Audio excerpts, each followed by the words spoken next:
معاملات ملکی در کانادا به طور کلی دو نوع هزینه دارن: هزینه‌های حقوقی و هزینه‌های مالیاتی. خیلی از افراد در زمان خرید و فروش ملک از این هزینه‌ها خبر ندارن و در روز معامله با دونستنشون شوکه میشن. این ویدیو رو تا آخر ببینید تا شما جزو این گروه نباشید.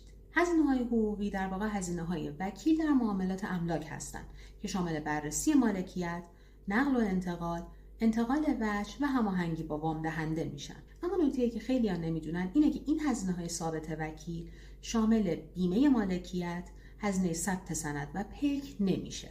در سال 2025 هزینه‌های حقوقی بین 900 تا 2000 دلاره و در مورد خونه‌های نوساز و پروژه‌ای این هزینه یه مقداری بالاتر میره، چون که هزینه‌های خاص سازنده هم بهش اضافه میشه.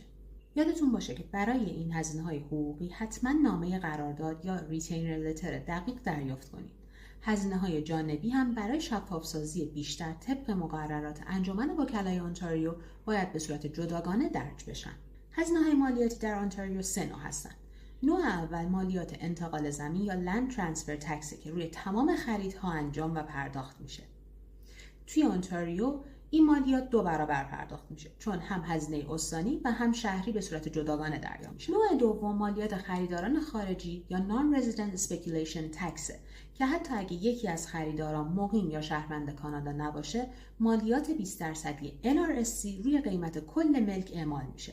تنها حالتی که این مالیات اعمال نمیشه اینه که فرد غیر مقیم همسرشون مقیم یا شهروند کانادا باشه. و در نهایت مالیات HST که اگر ملک رو به عنوان سرمایه گذاری بخرید، تخفیفی که روی مالیات HST بهتون داده شده رو باید پس بدید و ممکنه مبلغش تا $30,000 هم بالا بره. یادتون باشه که هزینه‌های معاملات ملکی صرفاً محدود به هزینه خرید و فروش نیست. هزینه‌های مالیاتی، هزینه‌های حقوقی و یا حتی مشکلاتی که ممکنه روی سند وجود داشته باشن میتونن هزاران دلار تفاوت روی هزینه نهایی ایجاد کنن. برای اینکه بیشتر با این نکات پنهان آشنا بشین، مقاله ما رو از بلاگمون بخونید. لینک مقاله توی هایلایت هامون قرار داره. علاوه بر این میتونید برای بررسی بهتر پرونده املاکتون با ما از طریق لینک بیو در تماس باشید.